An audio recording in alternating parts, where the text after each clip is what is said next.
ہندوستان میں شیعت تصوف کے بھیس میں آئی۔ نزاری ہوں یا مستعلی، اسماعیلی ہوں یا دوسرے شیعی فرقے، یہ سارے تصوف کے بھیس میں ہندوستان میں آئے اور اپنا قدم جما لیے۔ اگر میں آپ کو ان کی تاریخ بتاؤں تو آپ انتہائی حیران ہوں گے کہ انہوں نے جہاں بھی قدم جمائے علماء، صوفیاء اور مشائخ کو شہید کیا اور کوئی موقع اہل سنت کو نقصان پہنچانے سے نہیں چھوڑا۔ کیا آپ کو معلوم ہے حضرت مرزا مظہر جانے جانا رحمت اللہ علیہ کو شیعوں نے شہید کیا، وہ بھی دن دہاڑے گھر میں گھس کے مارا۔ اندازہ لگائیے شاہ ولی اللہ محدث دہلوی رحمت اللہ تعالی علیہ کو کہ ہاتھ پہنچے کو نجف علی خان نے اکھڑوا دیا، وہ بھی شیعہ تھا۔ شاہ عبدالعزیز محدث دہلوی اور شاہ رفیع الدین کو دہلی چھوڑنا پڑا، اتنی زیادتی ان کے ساتھ کی گئی، یہ کرنے والے بھی شیعہ تھے۔ کیا آپ جانتے ہیں کہ حضرت علامہ بحر العلوم عبدالعلی فرنگی محلی رضی اللہ تعالیٰ عنہ کو لکھنؤ چھوڑنا پڑا اور شہر شہر ہوتے ہوئے اخیر میں جا کر کے مدراس آپ ٹھہرے اور آپ کا وصال مدراس میں ہوا۔ ملا محمد حسن فرنگی محلی کو لکھنؤ کیوں چھوڑنا پڑا اور کن لوگوں نے مجبور کیا؟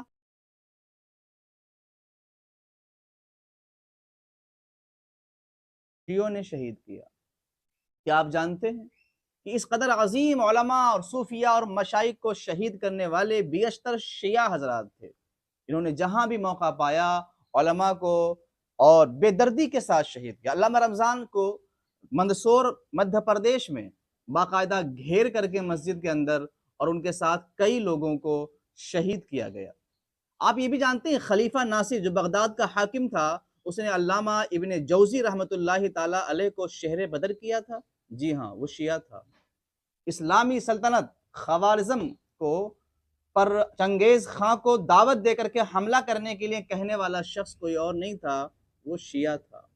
انگریزوں سے فوج اور اسلحہ مانگ کر کے سلطان صلاح الدین ایوبی کو شکست دینے کی بات کرنے والا کوئی اور نہیں، وہ شیعہ تھا۔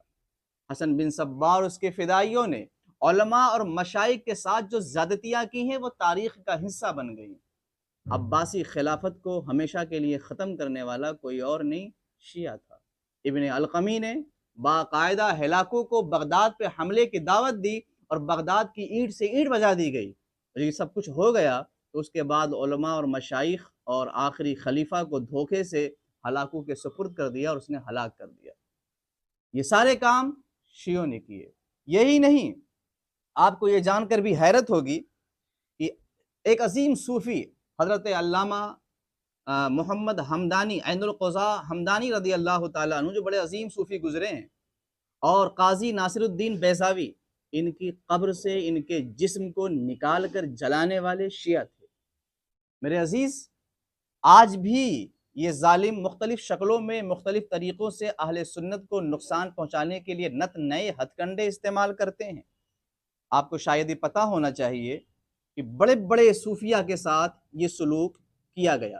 شہزادہ اورنگزیب عالمگیر بہادر شاہ جو عالمگیر کا بیٹا ہے، عالمگیر سنی صحیح العقیدہ تھے مگر یہ شخص بعد میں شیعہ ہو گیا تھا۔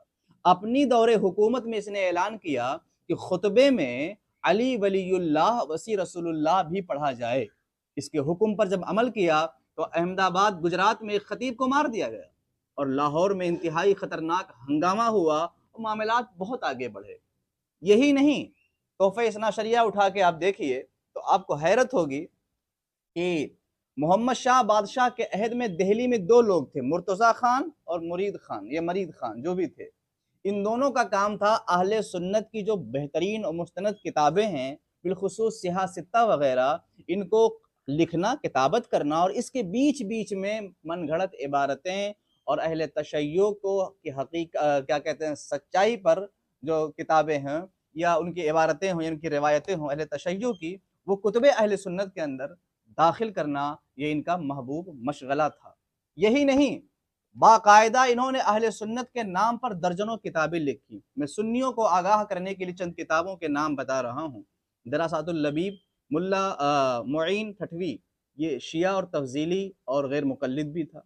اسی کتاب سے متاثر ہو کر شیخ محمود سعید ممدوح نے غایت التبجیل نامی کتاب لکھی، اور انہی کتابوں میں مرجوح، متروک، مردود اقوال کو جمع، شاذ اقوال کو جمع کر کے مولوی عبدالقادر صاحب نے زبدۃ التحقیق نامی کتاب لکھی جو فی الحال موضوع بحث بنی ہوئی ہے۔ اس کتاب کے جواب میں علماء اہل سنت نے درجن بھر سے زیادہ کتابیں لکھی۔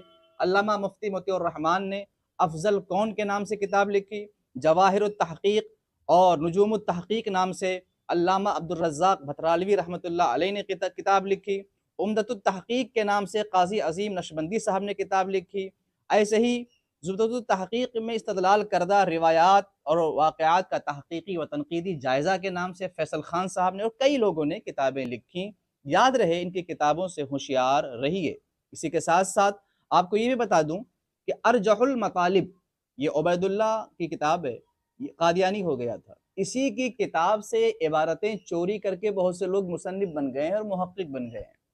اسی کتاب سے عبارتیں لے کر ایک صاحب نے احسن الانتخاب نامی کتاب لکھی، جس کے جواب میں علامہ سید مصباح الحسن چشتی رحمۃ اللہ علیہ نے بوارق العذاب لآدائی الاصحاب نامی کتاب لکھی۔ اور آگے بڑھیے، نسائے کافیہ۔ آپ جب بھی کسی شیعہ سے گفتگو کریں تو ایک بات کو اچھی طرح ذہن میں بٹھا لیں کہ یہ لوگ اپنی کتابوں کو اہل سنت کی کتاب کہہ کر کے پیش کریں گے، اپنے علماء کو اہل سنت کے علماء کہہ کر کے پیش کریں گے، اور بڑی ہی یقین کے ساتھ کہیں گے تاکہ آپ شک میں مبتلا ہو جائیں۔ محمد ابن عقیل کا حوالہ آپ کو بیشتر ملے گا، نسائے کافیہ اس نے لکھی تھی، اور یہ شخص سنی نہیں شیعہ تھا۔ ایسے ہی بابا خلیل داس بنارسی، یہ شخص شیعہ تھا مگر اہل سنت کے بھیس میں کام کر رہا تھا۔ اس کے پردے کو چاک کرنے کے لیے، اس کے چہرے سے نقاب اٹھانے کے لیے مفتی آگرہ علامہ مفتی عبدالحفیظ حقانی رحمۃ اللہ تعالی علیہ نے سیانۃ الصحابہ عن خرافات بابا کے نام سے کتاب لکھی۔ یہی نہیں، تھوڑا سا اور آگے بڑھ جائیے، سعادت الکونین فی فضائل الحسنین نامی ایک کتاب آج کل مارکیٹ میں مل رہی ہے، چھاپی جا رہی ہے، PDF فائل میں موجود بھی ہے۔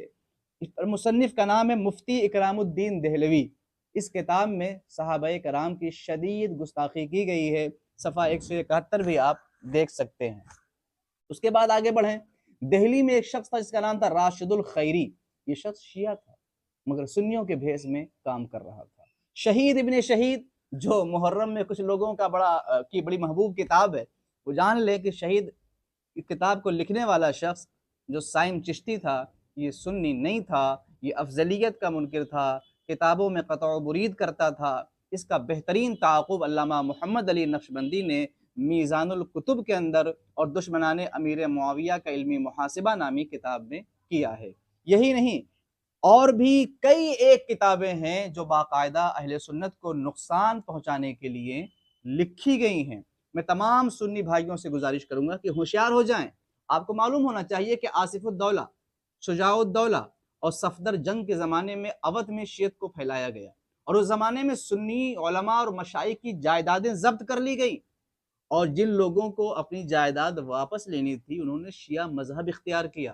بہت سے بڑے بڑے گھرانے، الہ آباد اور اس کے آس پاس کئی علاقوں کا نام ملتا ہے تاریخ میں کہ ان میں بڑے بڑے گھرانے کے لوگ شیعہ اس لیے ہو گئے کہ ان کو اپنی جاگیریں واپس لینی تھیں، اور اگر شیعہ نہیں ہوئے تو ان کی جاگیریں ضبط کر لی گئیں۔ بہت سے علماء اور مشائخ کو شہید کیا گیا۔ دہلی میں بھی یہی حال تھا، دکن میں بھی یہی حال تھا، اودھ اور بنگال میں بھی یہی حال تھا۔ ان تمام مقامات پر شیعت کو طاقت کے ذریعے سے، دولت کے ذریعے سے اور دوسرے ذریعے سے فروغ دیا گیا۔ ہمارے زمانے میں یعنی اس دور میں